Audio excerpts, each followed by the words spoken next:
You might already own it. A survival tin with a compass and a blade you bought for $12, believing it could save your life someday. It can't. A cheap water filter straw promises removes bacteria and nothing else. No standard, no rating, nothing you can verify before you drink. An emergency bivvy with thousands of 5-star reviews has never been tested in real wind. And the final trap on this list wears a logo you already trust, built to a different standard than the one that earned that trust. Stop buying wilderness survival gear before you check this list. I'm Ranger Jack. 17 years outfitting clients on multi-day alpine and winter backcountry trips. No brand deals, nothing free. I've watched gear fail on people who were counting on it. Let's get into it. Number 7, the Novelty Survival Tin. You've seen these at gas stations, at outdoor supply counters, on impulse buy end caps, right next to the register. A little metal box packed with a compass, some fishing line, a whistle, a folding blade the size of your thumbnail, maybe a signal mirror tossed in for good measure. It looks complete. That's the trick. It looks like somebody sat down and thought through everything you'd need. Here's the problem. Every component inside is toy grade. The blade dulls after one use on green wood and won't hold an edge long enough to build a feather stick. The compass needle sticks in cold temperatures, which is exactly when you'd need it most. There's no real fire redundancy. One flimsy striker, no backup, and if that striker gets wet or the flint wears down early, you have nothing. Even the fishing line included is usually low test weight, more suited to catching nothing than actually landing a real meal when your calorie count is already running low and every hour counts. For a car camping trip where nothing goes wrong and you're 20 feet from your vehicle, fine. For an actual emergency where you're disoriented, cold, and alone, you're not carrying a kit, you're carrying a prop. And the next trap is when a lot of outdoor influencers swear by, which makes it more dangerous, not less. Number 6, the dollar store magnesium fire starter. Not the name brand ferro rods that actually get tested by people who use them professionally. The unbranded knockoffs flooding online marketplaces after every viral bushcraft video. Here's what buyers don't see. The alloy composition on these knockoffs is inconsistent from batch to batch, which means your spark output is inconsistent too. One might throw a strong shower of sparks. The next one off the same production line might barely throw anything at all. That inconsistency doesn't matter in a warm backyard demo where you've got all the time in the world and dry tinder. It matters when your hands are shaking from cold, your fingers have lost dexterity, and you need that spark to land on the first or second strike, not the 10th. You do not discover that gap on the product page. You discover it when you're kneeling over wet tinder at dusk with the temperature dropping and the light fading. To be fair, this isn't every ferro rod on the market. The well-known established brands generally test their alloy composition and stand behind a consistent spark output. This is specifically about the anonymous knockoffs with no brand name attached, no accountability, and no track record beyond a viral clip.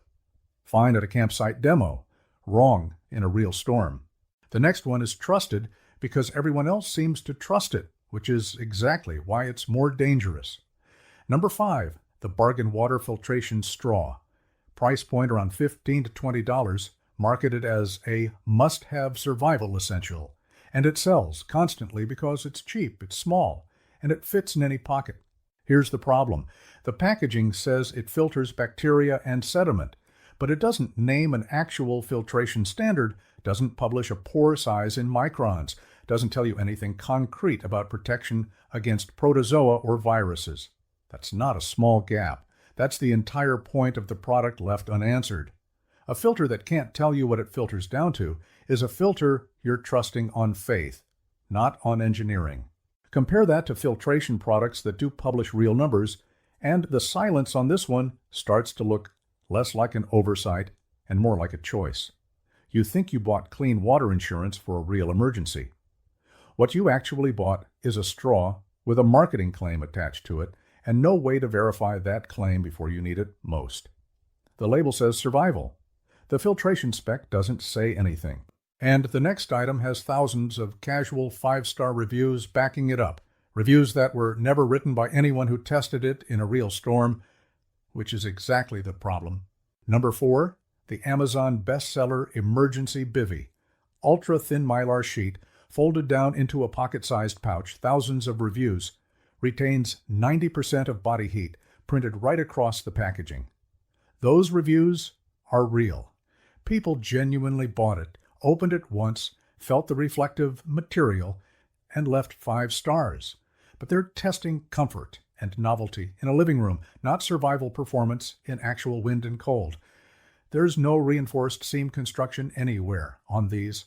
The material tears under real field stress. A gust catches an edge, a branch snags a corner, and once it tears, wind gets into the gap and the entire shelter concept collapses. There's also the condensation problem nobody mentions in the reviews. A non-breathable mylar sheet traps moisture from your own body against your skin. So even while it's technically holding in heat, you're getting damp underneath it. And damp skin loses heat faster once that thin barrier eventually fails. I had a client open one of these on a real winter trip expecting a functional shelter for the night. What he got was a torn sheet of foil flapping loose in 20-mile-an-hour wind by midnight, doing almost nothing to hold in heat. That's not a hypothetical. That's what happens when marketing meets actual weather instead of a warm room. It performs great, folded in a drawer. That's not where you'll need it. The next one carries a name most hikers already trust, which makes the failure that much harder to excuse. Number 3, the popular multi-tool from a lifestyle everyday carry brand. Sleek design, recognizable name, marketed with adventure-ready language plastered across the box, and the product photos. The brand built real trust in urban carry, in style, in fit and finish, in looking good clipped to a belt. That trust does not automatically transfer to wet, cold field conditions where a tool actually has to perform under load. The steel in the budget line is softer than what field-grade tools use, which means the edge dulls faster and the joints wear looser with repeated use. The locking mechanism is the first thing to fail. It either corrodes from moisture exposure or loosens after enough open-close cycles in the field. Corrosion, in particular, is the quiet killer here because it doesn't announce itself ahead of time. You won't notice the pin has started to rust until the blade wobbles under pressure at exactly the wrong moment, on the wrong night, with no backup tool in reach. You need that tool to work exactly when your hands are cold and you're doing something precise, notching kindling, cutting cordage, prepping a shelter frame, splitting small tinder. That's the exact moment a weak lock mechanism chooses to fail, mid-task, when you can least afford it. The premium line from this same brand may be legitimately solid. That's not the accusation here. This is about the budget line, borrowing that reputation without carrying the same components or the same quality control.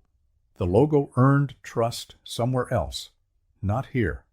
And the next trap is heavier, pricier, and somehow still wrong in a way that's harder to spot. Number 2, the premium-priced tactical survival backpack kit.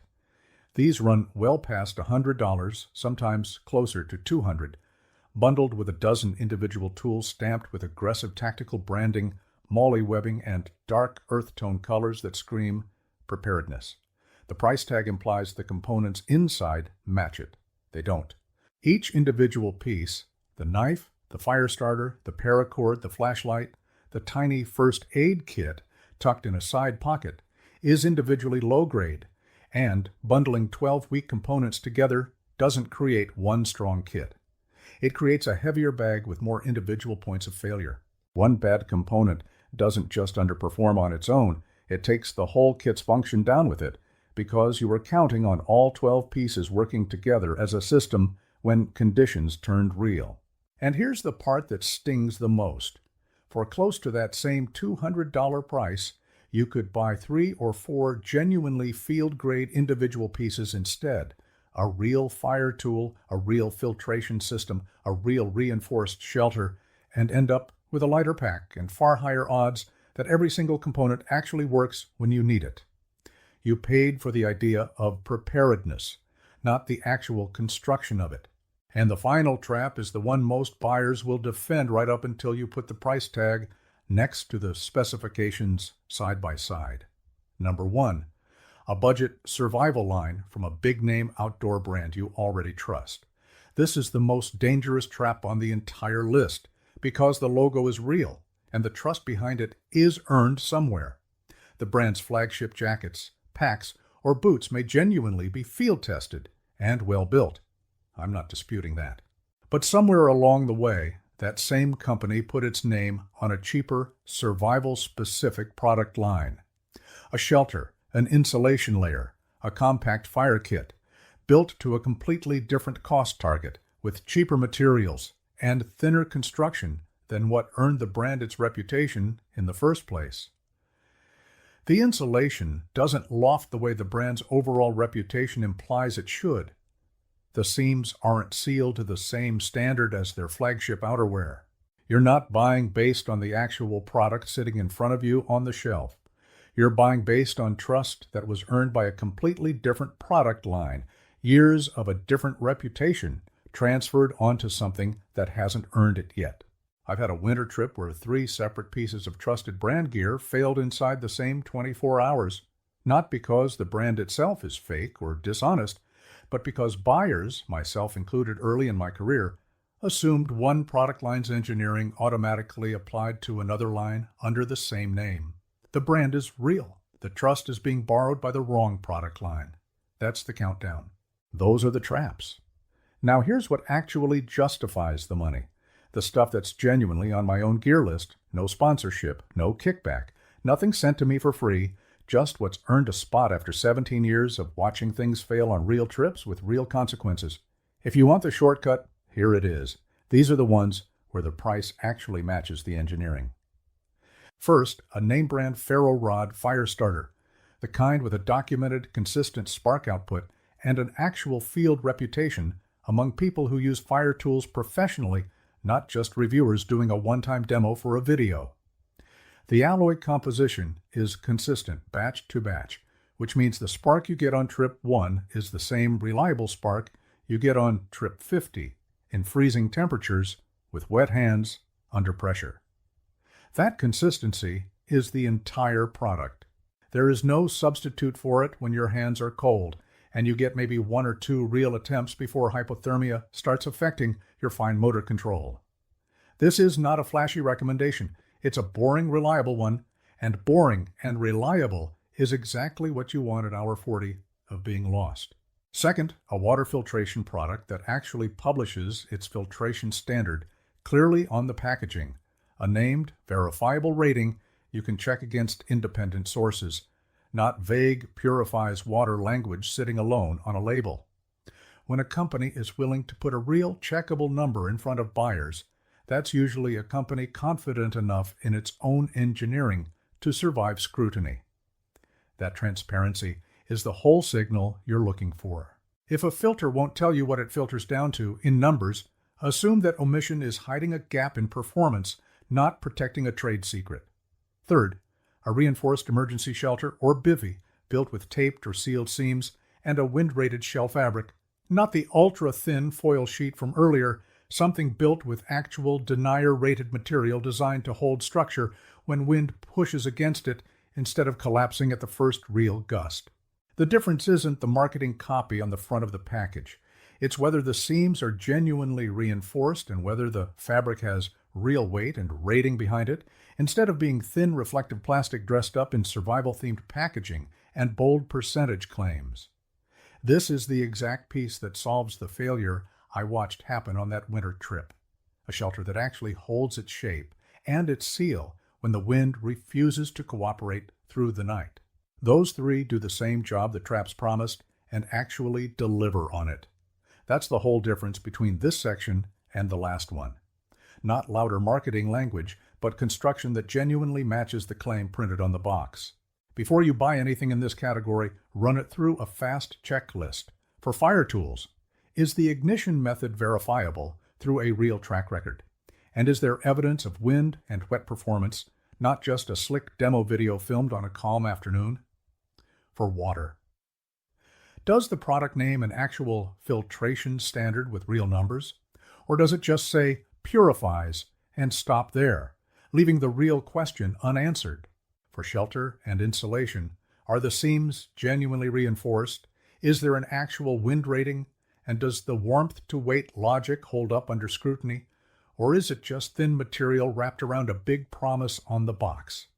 For any tool, is the steel and the lock mechanism field grade, tested under real load, or is this a lifestyle brand simply borrowing outdoor language it hasn't earned in this category? For bundled kits, are you actually evaluating the individual component quality of what's inside? Or are you just trusting that a bigger, heavier bundle automatically means better preparedness? And one more that people skip.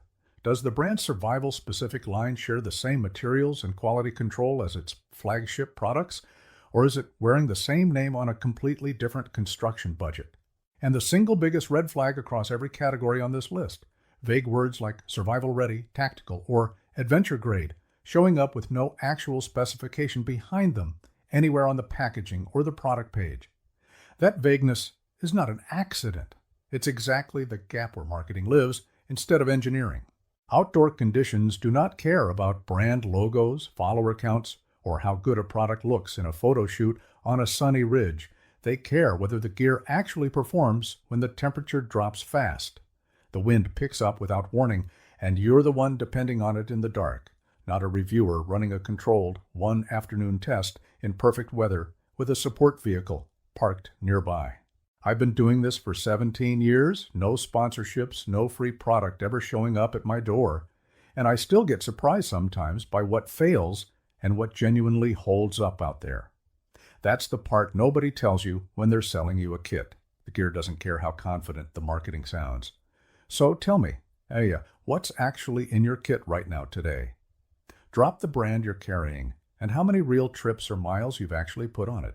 Tell me what failed on you, what you regret buying after the fact, and what product you want me to put through a real test next.